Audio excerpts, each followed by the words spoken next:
If you've ever felt misunderstood, silenced, or subtly pushed aside simply for thinking too deeply, this is not an accident. Society does not punish you because you are wrong. It punishes you because your thinking exposes what others are desperately trying to avoid. Today, we uncover why deep thinkers are targeted and how this knowledge gives you power instead of pain. Society does not organize itself around truth, wisdom, or depth of understanding. It organizes itself around stability. Stability is maintained not by insight, but by repetition. The same beliefs, the same moral phrases, the same opinions circulate endlessly, not because they are correct, but because they are familiar. Familiarity creates comfort, and comfort is mistaken for virtue. Within such a structure, deep thinking is not a contribution. It is a disturbance. The individual who thinks deeply does not merely hold different opinions. He perceives the hidden foundations beneath commonly accepted ideas. He notices that many social values exist not because they are meaningful, but because they are useful in keeping order. He sees that optimism is often enforced to suppress fear, that morality is frequently performative rather than sincere, and that consensus is valued more than understanding. This perception alone makes him incompatible with the collective rhythm. The crowd survived by agreement, not by examination. Most people do not ask whether a belief is true. They ask whether it is shared. Deep thinking violates this unspoken rule. When someone questions what everyone else repeats, the group feels exposed, not intellectually, but emotionally, because if one belief collapses, others may follow, and the fragile structure holding identity together begins to tremble.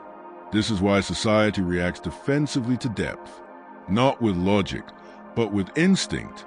The deeply thinking individual is sensed as a threat long before he is understood. His questions are interpreted as attacks. His silence is interpreted as judgment. His detachment is interpreted as superiority. None of this needs to be spoken aloud. The collective responds automatically, like an organism protecting itself from perceived harm. What makes this punishment particularly insidious is that it is rarely explicit. Society does not openly declare war on thinkers.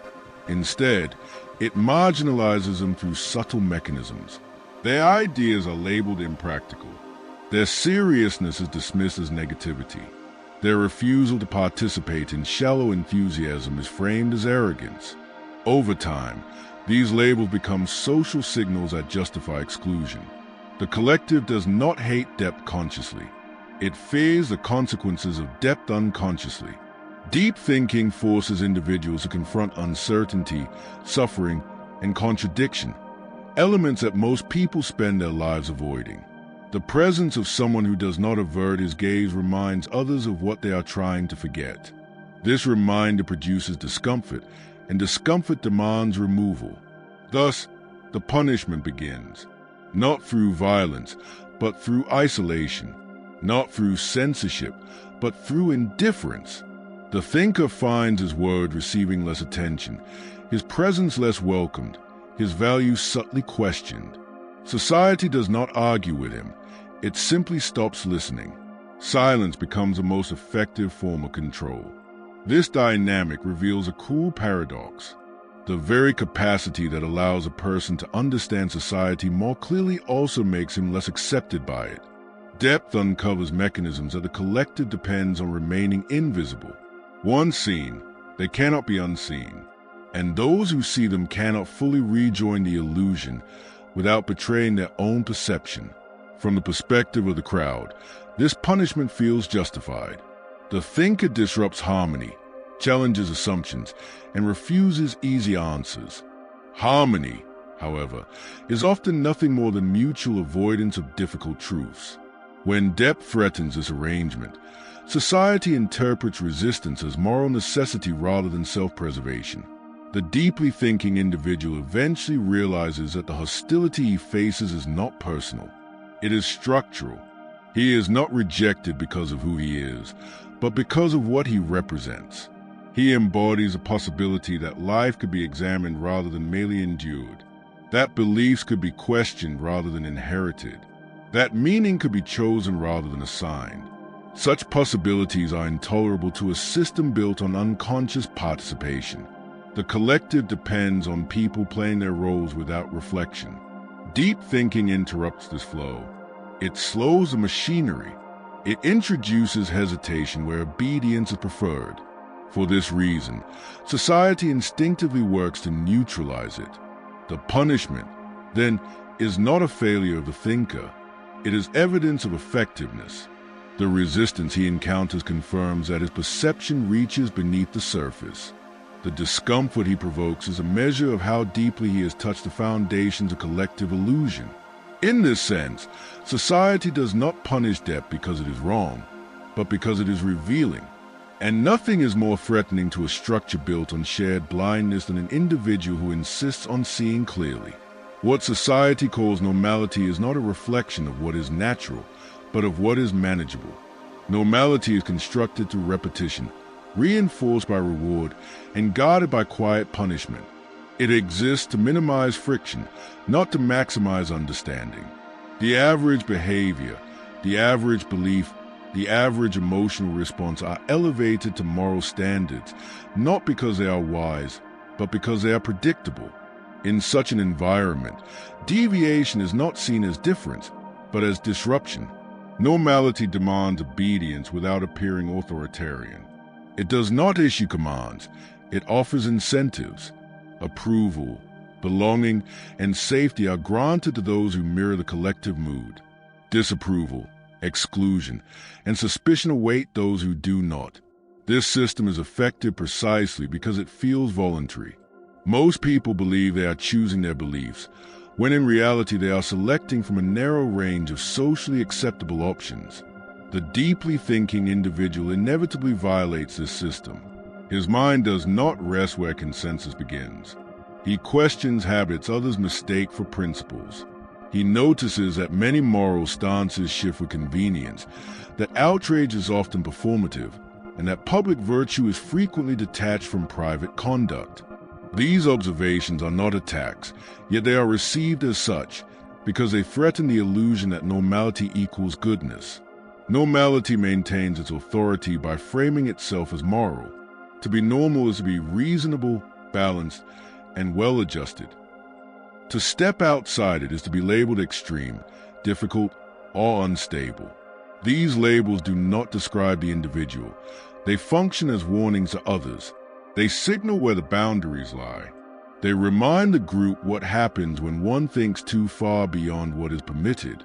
The tyranny of normality operates most efficiently through shame. It teaches individuals to monitor themselves, to suppress thoughts that might isolate them, to adjust their expression so as not to stand out. Over time, this self-censorship becomes automatic. People stop noticing what they sacrifice in exchange for acceptance. They confuse comfort with truth and alignment with virtue. Deep thinkers struggle within this environment because their discomfort is internal before it becomes social. They feel the strain of pretending, the exhaustion of simplifying complex perceptions, the quiet violence of constant adjustment. When they refuse to continue this performance, the collective responds not with curiosity, but with correction. Normality does not ask why someone disagrees. It asks why they cannot just be like everyone else. This question reveals the true function of normality. It is not concerned with whether an idea is valid, but with whether it can be safely integrated without destabilizing the group. Depth destabilizes because it exposes contradictions that normality depends on ignoring. It reveals that many social rules exist not for justice, but for convenience. That many customs are maintained not because they are meaningful, but because questioning them would be costly. The collective senses this threat intuitively. It reacts by reasserting normality as common sense. The deep thinker is told he is overthinking, that life is simpler than he makes it, that not everything needs to be analyzed. These phrases are not arguments, they are defenses. They function to close inquiry, to protect the group from discomfort, and to return attention to safer ground. Over time, the pressure intensifies. The thinker is encouraged to soften his language, to dilute his insights, to package his thoughts in palatable forms. When he refuses, He is slowly pushed to the margins, not because he has violated a law, but because he has violated an expectation. Normality cannot tolerate what it cannot absorb. This process reveals that normality is not neutral. It is an active force that shapes behavior, thought, and identity. It rewards imitation and punishes originality. It praises balance while enforcing stagnation. It presents itself as moderation while quietly demanding conformity. The tragedy is that most people never recognize this tyranny. They participate in it willingly, mistaking adaptation for maturity and suppression for wisdom. The deep thinker, however, cannot fully submit without betraying his perception. His resistance is often silent, but it is felt, and because it is felt, it must be addressed. Thus, normality tightens its grip, not through overt oppression, but through social consequences. It teaches the individual that belonging is conditional, that acceptance must be earned through alignment, and that thinking too deeply carries a cost that must be paid continuously. Intelligence does not separate individuals by superiority, but by distance. The greater the depth of perception, the fewer points of effortless contact remain with the surrounding world. This distance is not immediately visible, yet it is felt in every interaction. Conversations lose their ease. Shared assumptions dissolve. What once appeared obvious now demands explanation, and what others accept without hesitation begins to feel insufficient. Most social exchange is not designed for truth, but for harmony. Words are used to affirm belonging, not to uncover reality. The intelligent individual senses this quickly. He notices that many conversations function as rituals, not inquiries. Their purpose is to reinforce identity, soothe anxiety, and maintain emotional equilibrium. Depth disrupts this process by introducing complexity where simplicity is expected. As a result, intelligence often manifests as restraint. The thinker learns to withhold observations that would disturb the surface calm. He edits his language, suppresses his conclusions, and measures his presence. Over time, this self-limitation creates an inner isolation that precedes any external rejection. He becomes alone even in company, present but unshared. This isolation is not misunderstood by others.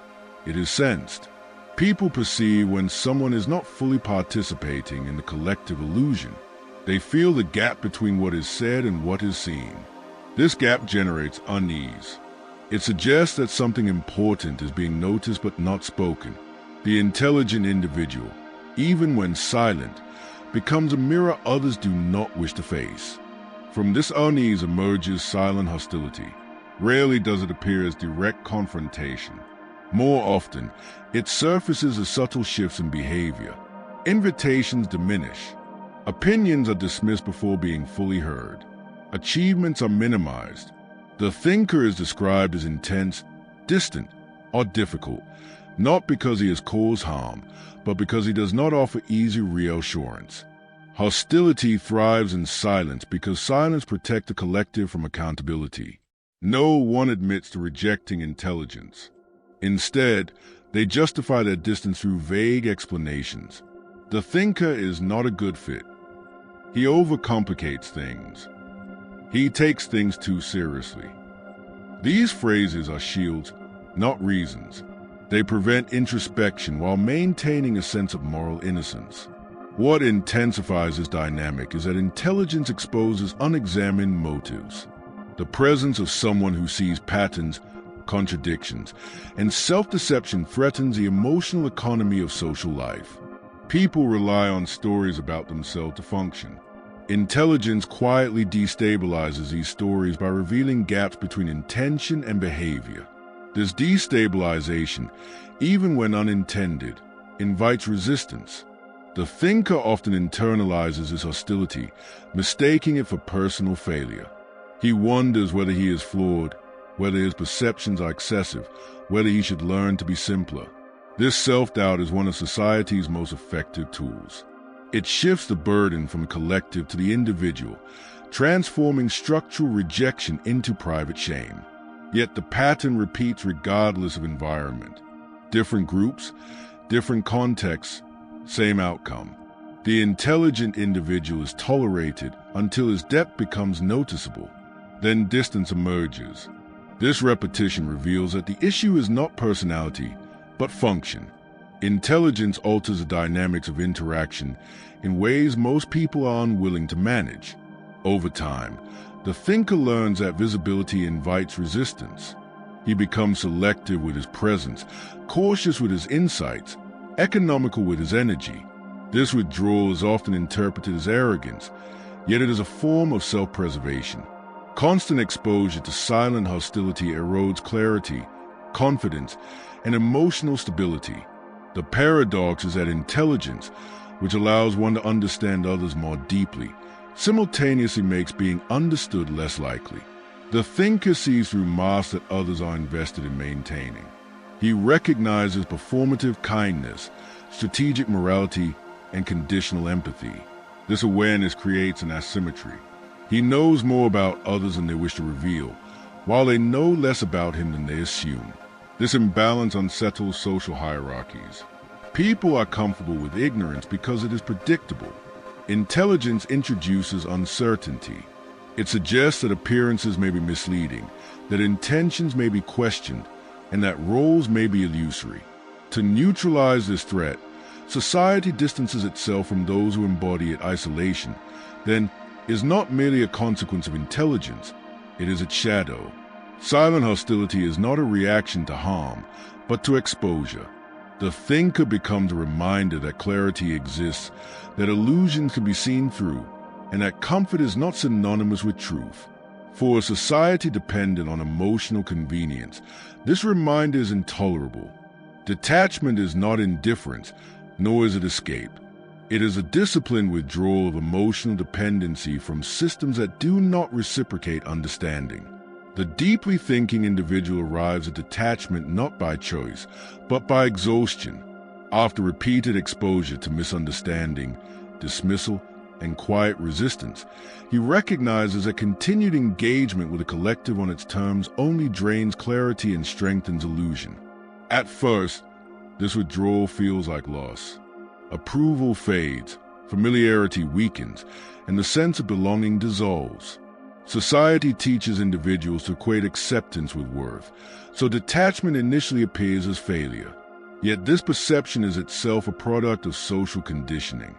The thinker begins to see that much of what he sought was never genuine recognition, but permission to exist without friction. Detachment shifts the center of gravity inward. Instead of reacting to social cues, the individual observes them. Instead of explaining himself, he studies the need others have for explanation. This change alters the power dynamic. Those who no longer seek validation cannot be easily controlled, because control depends on emotional leverage. Approval loses its currency once it is no longer desired. With detachment comes clarity. The thinker notices how opinions are shaped by fear of exclusion, how moral outrage is often performative, and how enthusiasm is frequently borrowed rather than felt.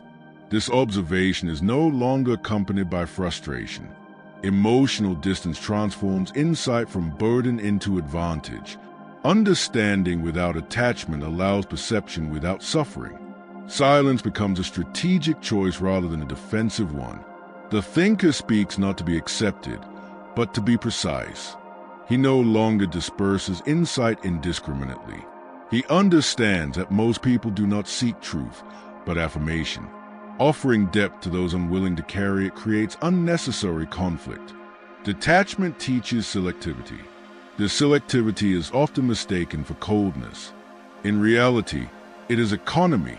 Energy is preserved for thought, creation, and self-governance. The individual ceases to correct every misunderstanding or challenge every falsehood, not because he agrees, but because he recognizes the cost of constant resistance. Power grows where energy is conserved. Detachment also dismantles fear. Once social punishment is understood as structural rather than personal, its emotional impact weakens. Exclusion loses its sting when it is no longer interpreted as rejection of the self.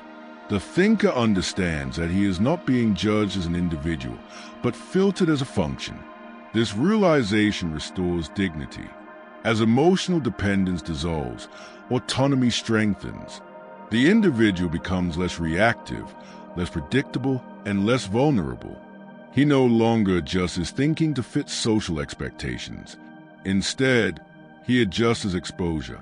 He chooses when to engage and when to withdraw. This choice itself is power. Over time, detachment sharpens perception further. Without the need to belong, the thinker can observe social dynamics without distortion. He sees how authority is maintained through consensus, how narratives are enforced through repetition, and how dissent is neutralized through moral framing. This knowledge does not inspire rebellion, but mastery. Mastery is quiet. It does not announce itself. It does not seek recognition. The detached individual moves through society without being fully claimed by it. He participates when necessary, withdraws when beneficial, and remains internally sovereign. His power lies not in influence over others, but in immunity to manipulation. This form of power is rare because it requires sacrifice. One must relinquish the comfort of being understood, the warmth of easy belonging, and the illusion of universal acceptance. In return, one gains self-command, the ability to endure misunderstanding without distortion, the capacity to see clearly without being consumed by what is seen. Detachment does not harden the thinker, it refines him. It removes excess emotional noise and sharpens intention. Compassion remains, but it is no longer entangled with expectation. Engagement becomes deliberate rather than reflexive. The individual is no longer dragged by the currents of social approval, but moves according to internal alignment. In this state, society's punishments lose their function. Isolation becomes space. Silence becomes clarity. Distance becomes perspective. What was once experienced as exclusion is reinterpreted as freedom. The thinker no longer seeks a place within the collective illusion, but stands outside it, seeing its shape, its limits, and its mechanisms with calm precision.